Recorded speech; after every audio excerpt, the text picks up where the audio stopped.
जय जगन्नाथ राधे राधे ग्रांडमा ओडिया रोषे चैनल तरफ समस्त ग्रांडमार अनेक अनेक स्वागत। आज देख यहाँ ग्रांडमा के सुंदर यहाँ कैबेज टिक्की बनई आम ओडिया बंधाकोबी बरा कहती।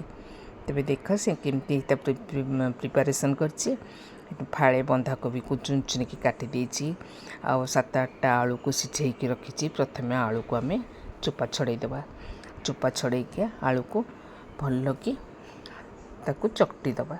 तुम मैंने कौटू कौटू देखुच सब मत कमेंट कर जनइब। तुम मान कमेंट पढ़ले बहुत भल लगे। जदि मो रेसिपी सब भल लगुव मो चैनल को नुआ होती सब्सक्राइब करन जरूर सब्सक्राइब करदेव। छोटिया लाइक कर समस्त संगे शेयर करने को जपरी न भूल।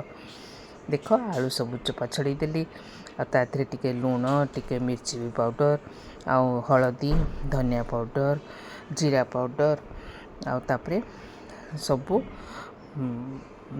आईटा हूँ कॉर्नफ्लोर टिके देदेली आउे जो कैबेज काटिकी रखी से कैबेज देदेली। आ मन रख पिले कैबेज को ना पूरा छोट छोट काटब।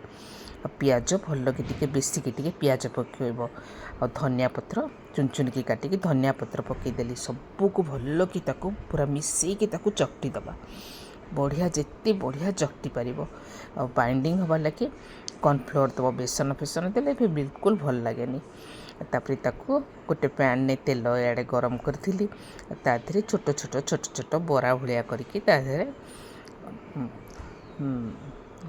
ताधे पकेली माने छाणबनी अल्प तेल देकी तेल गरम हो गले पकेब आउे गोटे पट स्लो करदब।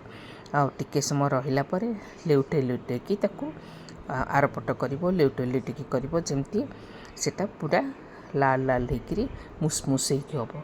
हाई करनी कारण कोबीटा पूरा काड़ू काड़ू लगे। स्लो मीडियम करके भाजब। देख केड़े सुंदर रेड रेड होइछे।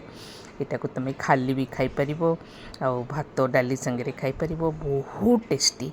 तेबे रहुची पुणी एमती नुआ नुआ रेसिपी नहीं मैं बहुत जल्दी तुम पाखु आसबि। जय जगन्नाथ राधे राधे। देख केड़े सुंदर होइछे।